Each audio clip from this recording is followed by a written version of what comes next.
भारत माता की, भारत माता की, भारत माता की।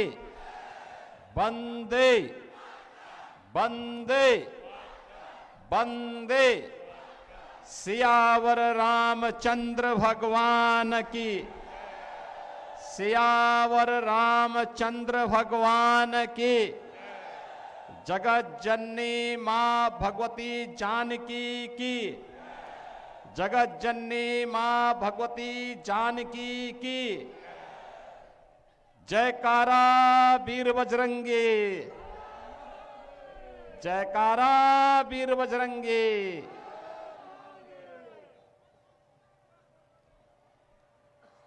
इस क्षेत्र के लोकप्रिय सांसद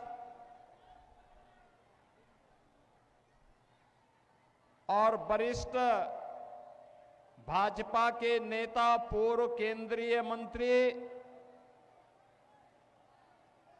हुकुमदेव नारायण यादव जी के सुपुत्र डॉक्टर अशोक यादव जी, लोकप्रिय विधायक और एनडीए के प्रत्याशी श्री मुरारी मोहन झा जी, बिहार सरकार के मंत्री श्री हरीश साहनी जी, दिल्ली के भारतीय जनता पार्टी के पूर्व अध्यक्ष और वर्तमान में विधायक श्री सतीश उपाध्याय जी,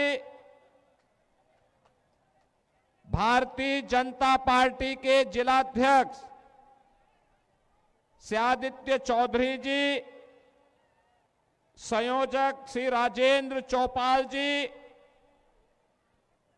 सुजीत मलिक जी, दिलीप भारती जी, सचिन जैन जी, पवन निराला जी, श्री रमन मिश्रा जी और केवटी दरभंगा के विधानसभा क्षेत्र से जुड़े हुए सभी उपस्थित मेरे बहनों और भाइयों, ये मेरा सौभाग्य है कि आज मुझे इस चुनावी सभा के माध्यम से मिथिला की आत्मा कही जाने वाली जगत जननी मां भगवती जानकी की इस पावन धरा को नमन करने का अवसर प्राप्त हो रहा है। बहनों और भाइयों, माता जानकी की इस पावन धरा को कोटि कोटि नमन करते हुए आप सभी मिथिला वासियों का मैं हृदय से अभिनंदन करता हूं। बहनों और भाइयों,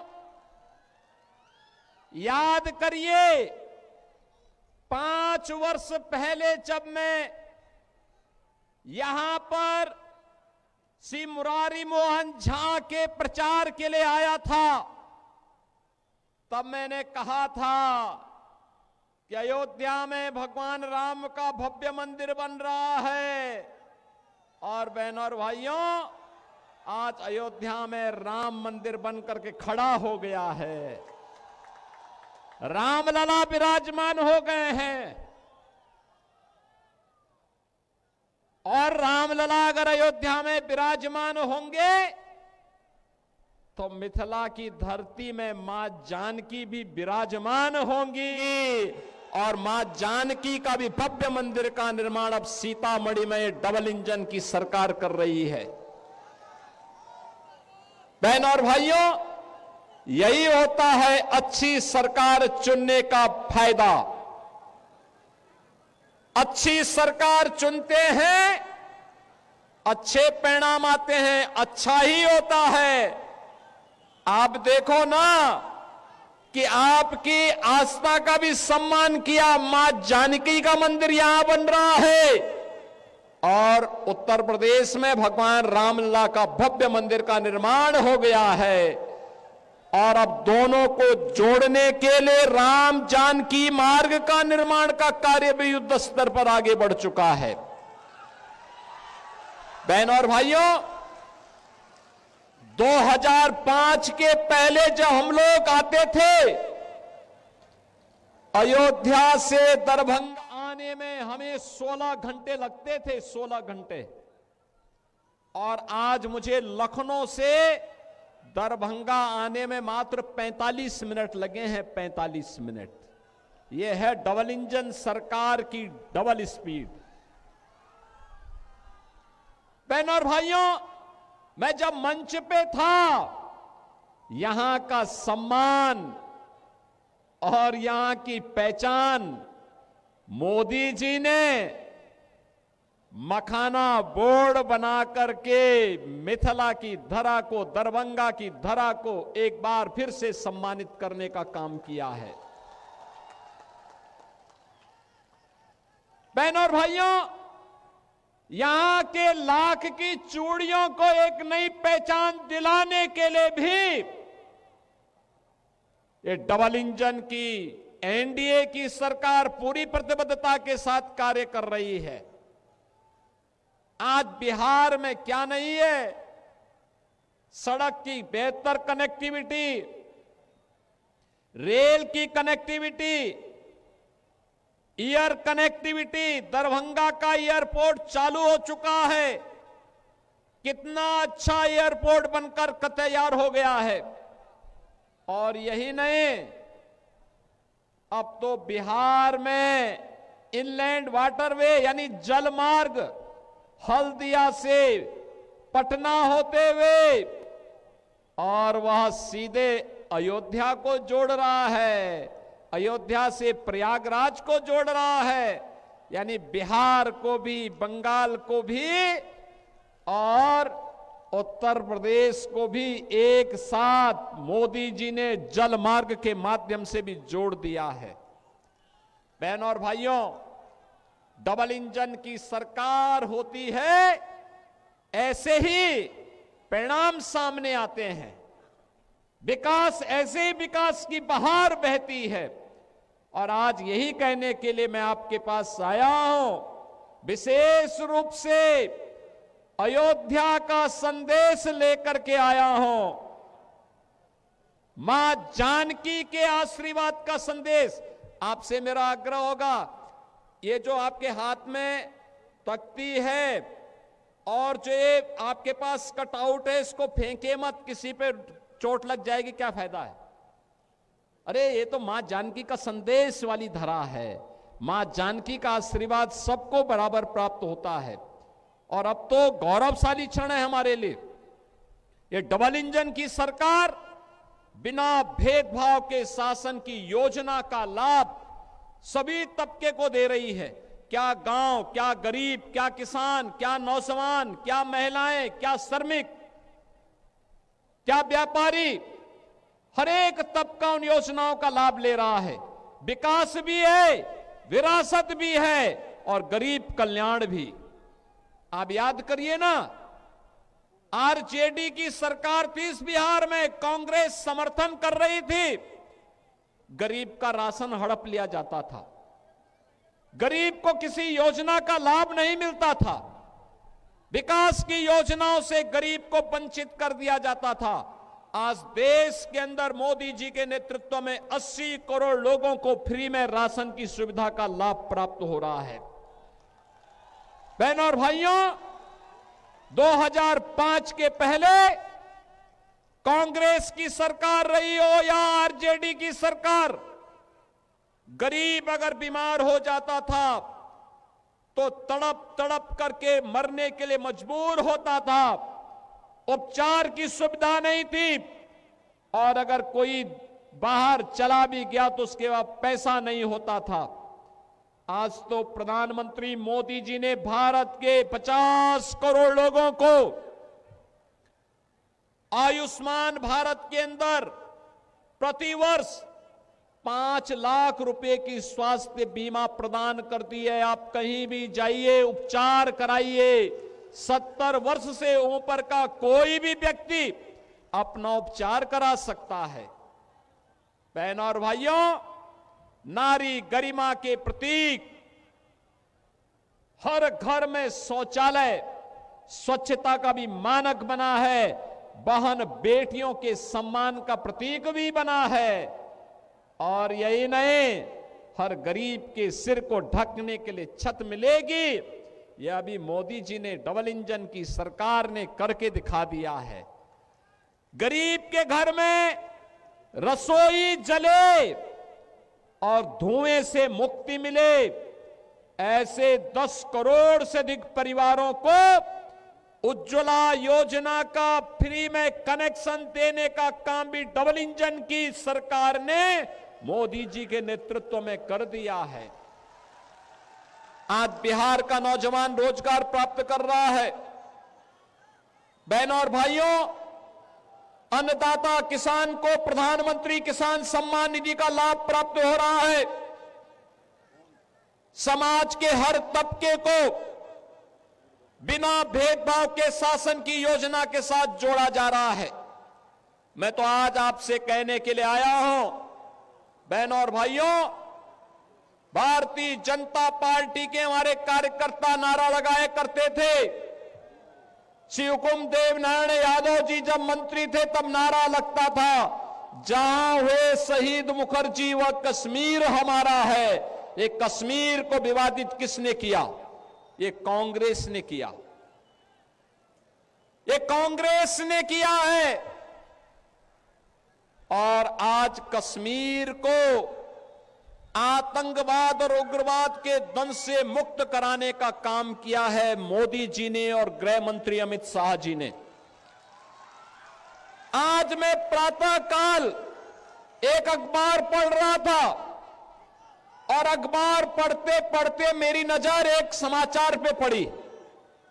वह समाचार था कि एक फिल्म का एक्टर जो कश्मीर का था, 27 वर्ष के बाद कश्मीर जा पाया।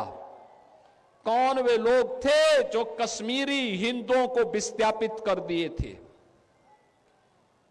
ऐसी कौन सी नौबत आई थी कि कश्मीर घाटी हिंदू विहीन हो गई?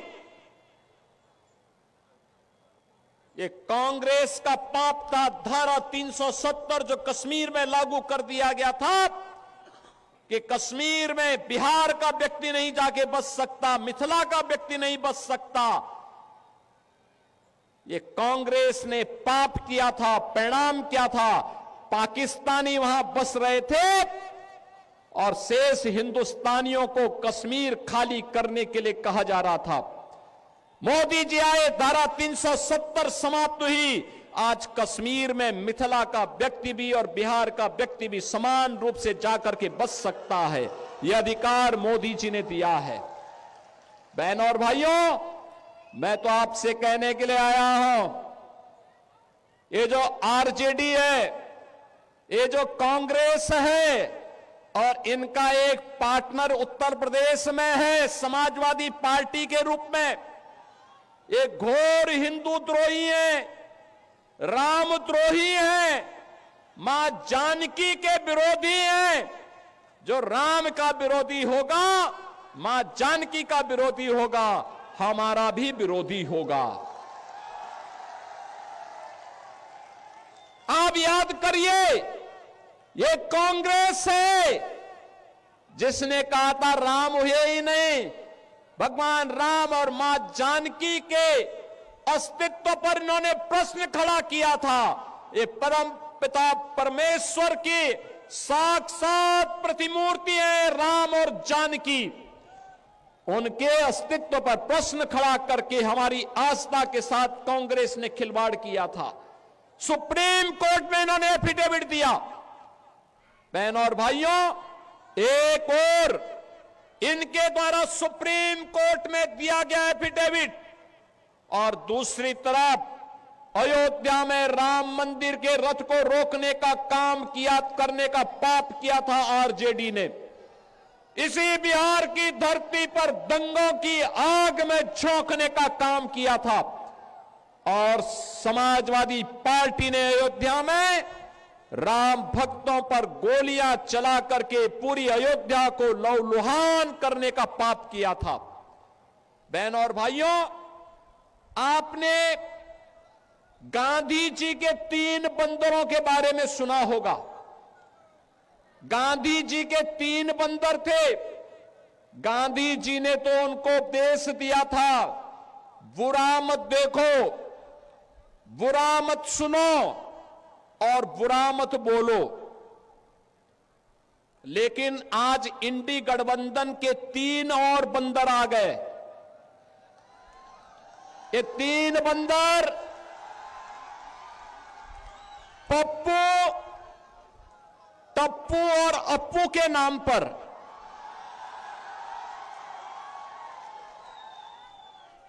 पप्पू, टप्पू और अप्पू के नाम पर।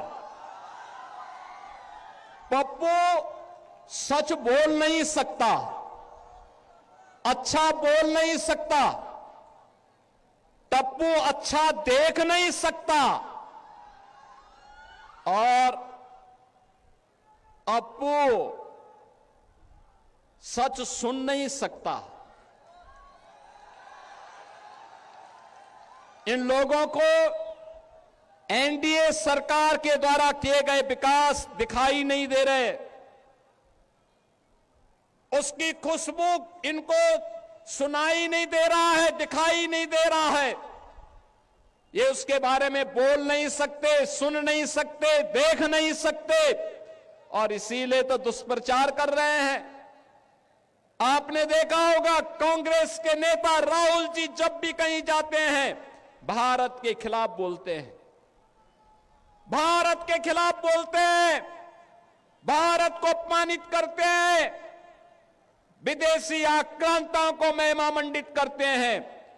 और ये सभी, ये जो 3 इंडी गठबंधन के 3 बंदरों की जोड़ी है, बहनों और भाइयों, ये 3 बंदरों की जोड़ी ये बिहार में खानदानी माफियाज को गले लगा करके अपना शागिर्द बना करके बिहार की सुरक्षा में सेंध लगाने का काम कर रहे हैं।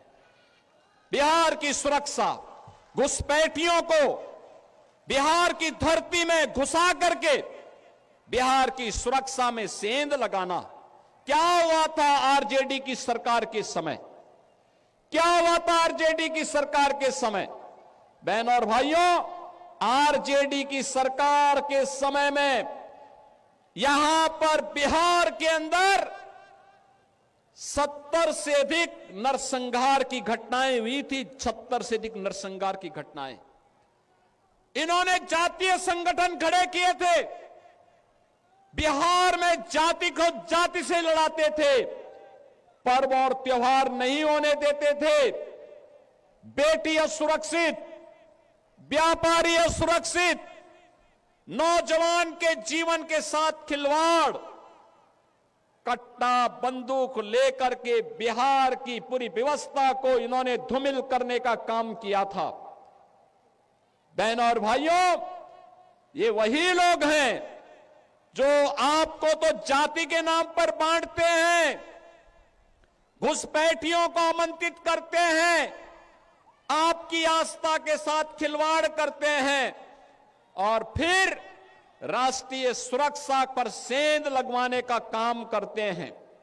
बहनों और भाइयों, मैं आज आप सबसे ये कहने के लिए आया हूं, एक केवटी विधानसभा क्षेत्र आपने देखा होगा, यहां पर से अशोक यादव विधायक रहे हो या फिर आज यहां पर भारतीय जनता पार्टी के मुरारी मोहन झा वर्तमान विधायक के रूप में अब यहां कोई भी दंगा नहीं है, कोई नरसंहार नहीं है, कोई अराजकता नहीं है। अब तो हमारी मिथिला भी चंगा है, चंगा है। विकास के पथ पर अग्रसर बढ़ने का काम कर रही है। और फिर भला क्यों नहीं विकास होगा, क्यों नहीं खुशहाली होगी? ये धरा तो बहुत महत्वपूर्ण है। बहनों और भाइयों, ये धरती इतनी महत्वपूर्ण है, इतनी पवित्र धरती है। ये धरती, यहां पर हम लोग जब मैथिल कवि कोकिल विद्यापति की बात सुनते हैं तो हमें स्वाभाविक रूप से इस धरा का स्मरण हो आता है।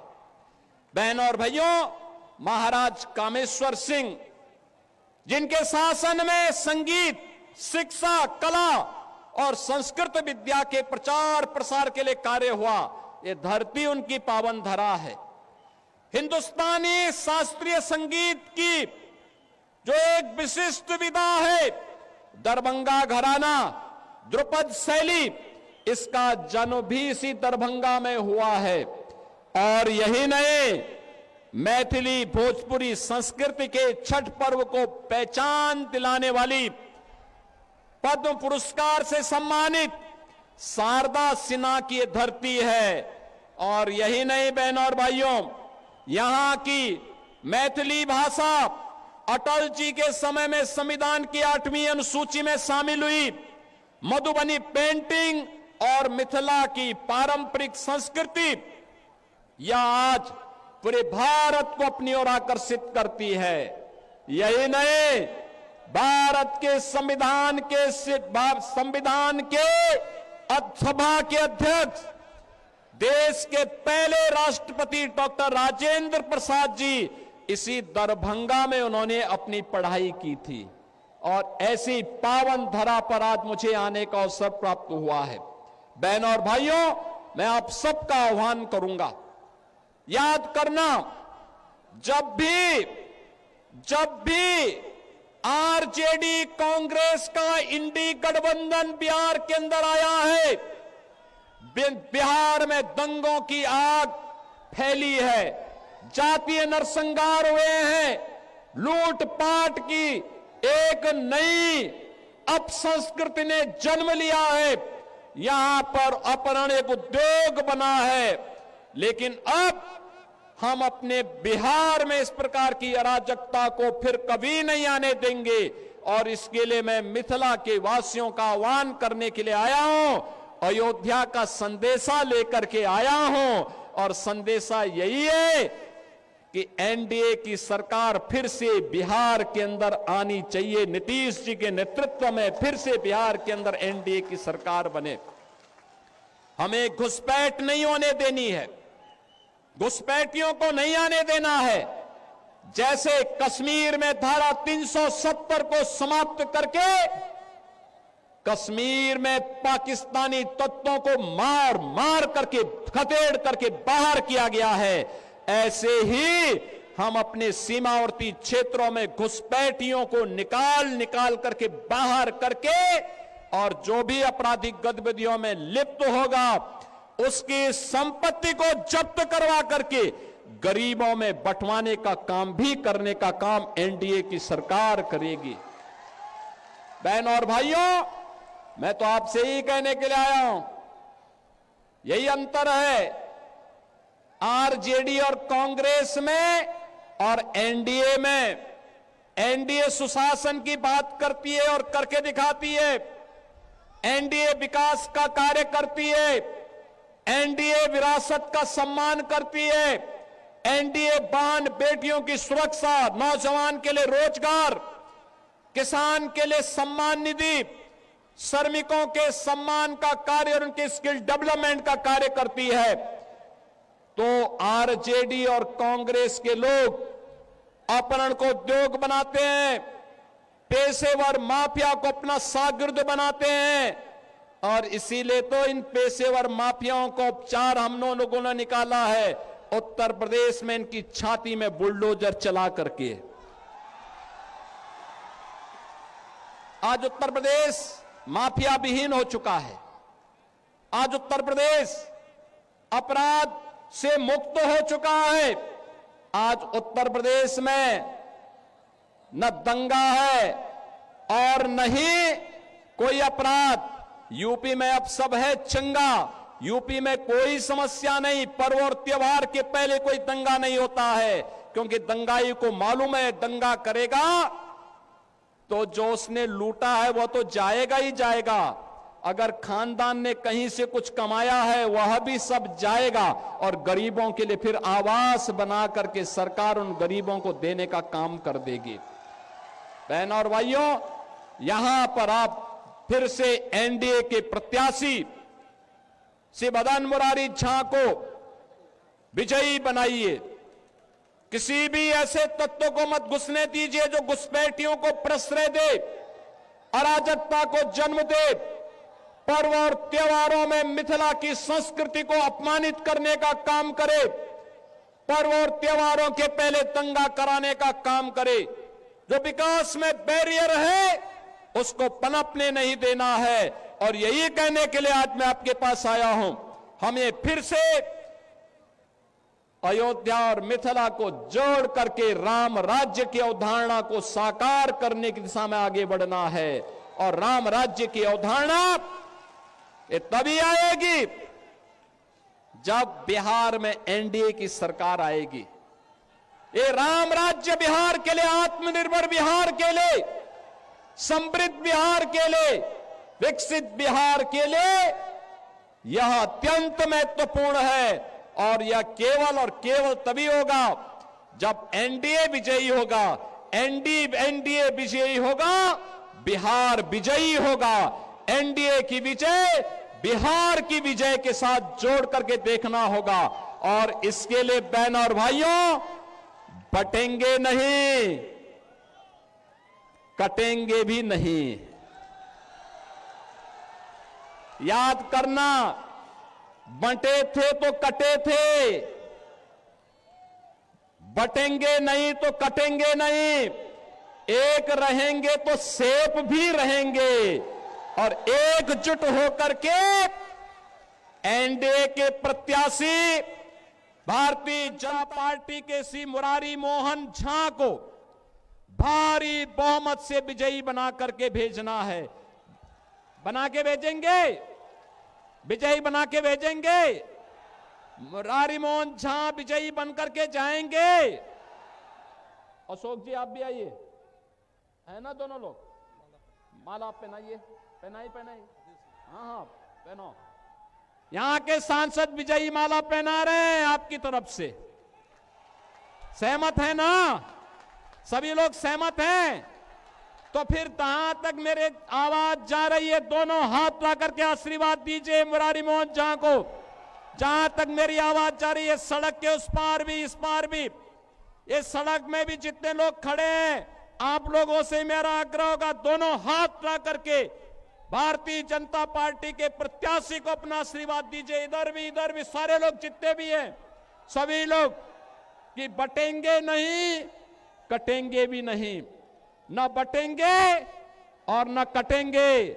हम तो एनडीए को विजयी बना करके बिहार को समृद्ध बनाएंगे।